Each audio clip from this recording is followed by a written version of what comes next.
Gusto mo rin bang gamitin ang trending na voice-over ngayon sa Facebook Reels?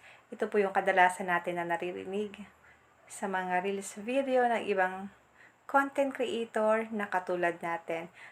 Ganito lang po ang pag-edit ng video na gagamitin natin yung trending ngayon sa mga Reels video. Kailangan nyo lang guys mag-install ng CapCut application sa inyong mga Play Store. Ngayon, click po natin ang CapCut. Dito po nila yun guys, in-edit yung naririnig nating viral or trending ngayon na voice over sa Facebook Reels. Click natin ang new project. Click X, click new project. Kailangan po may nakaredy na kayong video para i-voice over nyo na lang po. Click allow. Click new project. Mag-sample tayo dito guys. Halimbawa, ito yung gamitin natin para maiksi lang. Then, click add. Halimbawa guys, ito yung video na merong voice over natin. Kung hindi pa kayo naka-voice over, ang gagawin nyo lang po, click mo lang itong audio. Then, click nyo po itong record. Then, click nyo po itong microphone para makapag-voice over kayo. Click natin ang allow. Click natin ang microphone. Ayan guys. Magbibilang yan na 1, 2, 3. Tapos, pwede na po kayo dyan magsalita. Dahil po nakapag voice over na ako dito, tanggalin na po natin ito guys. Ganun lang po ang mag voice over. Delete natin yun. Click natin itong extracted.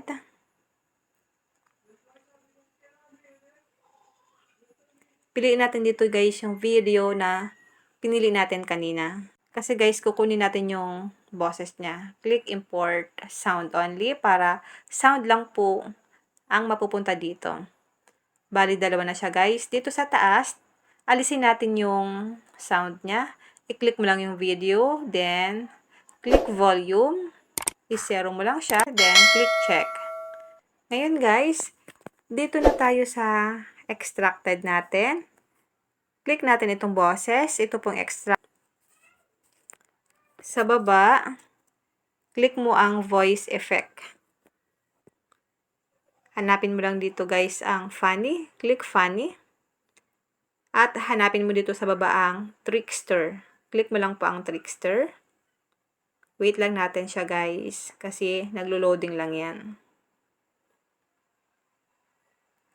Kailangan kasi natin guys sabayan yung mga... Paano pa mag-set up ng star goals sa ating Ayan siya, Facebook? guys. Ayan siya guys. I-play ko guys para marinig nyo ha. Play. Paano pa mag-set up ng star goals sa ating... O diba guys, yun yung kadalasan nating naririnig sa Reels video. Yung pong boses matanda. Diba? Nag-iiba talaga guys ang boses. Kapag ginamit natin itong extracted, the voice changer dito sa CapCut. Ito po kasi talaga guys ang nag-trending ngayon. Kaya, kailangan po natin talaga ito gamitin sa ating mga Reels video. Kung ayaw nyo pong marinig ang inyong boses, pwede nyo po itong gamitin. Ito naman yung nag-viral ngayon or nag-trending ngayon sa Reels. Then, kapag okay na yan guys, pwede mo na siyang i-save. I-click mo lang itong arrow sa taas or kung meron po kayong tatanggalin na part dyan na ayaw mong isama sa video nyo or kaya sa inyong voice over, i-click mo lang yung sound natin sa baba. Ito guys. I-click mo lang yan. Then, click nyo po ang split. Then, hanapin mo yung part na ayaw mong maisama. Click mo ulit yung split. Dito guys, click mo ulit yung split. Then, hanapin mo na yung part na ayaw mong maisama sa inyong voice over. Then, click nyo po ang delete. Ito guys sa baba, click mo lang po ang delete.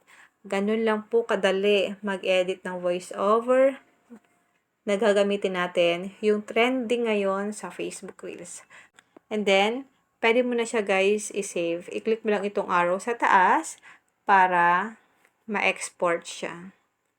Kapag tapos mo na siyang ma-edit the voice over, i-click mo lang yung save. Kung may natutunan ka sa aking video, huwag mong kalimutan na i-follow ako sa aking Facebook page, Positive Mind, at sa aking YouTube channel, RK Willow, para lagi kang updated sa lahat ng tips at video tutorial na ina-upload ko. Mag-comment ka lang sa comment section kung may mga tanong kayo against my video. Sasagutin ko po yan sa abot ng aking makakaya. And now, thank you for watching. God bless you all. Sa mga nga nagtatanong pala guys, hindi ko na po kayo sasagutin yung pong iba kasi may mga sagot na tayo guys sa aking mga video sa YouTube. Marami po dyan guys. Pwede nyo pong i-check yun doon sa aking mga video o kaya sa aking Reels video, sa longer video. Andun na po kasi ang sagot guys sa mga tanong ng ibang viewers or followers ko or subscribers ko sa aking YouTube channel. And now, thank you for watching. God bless you all.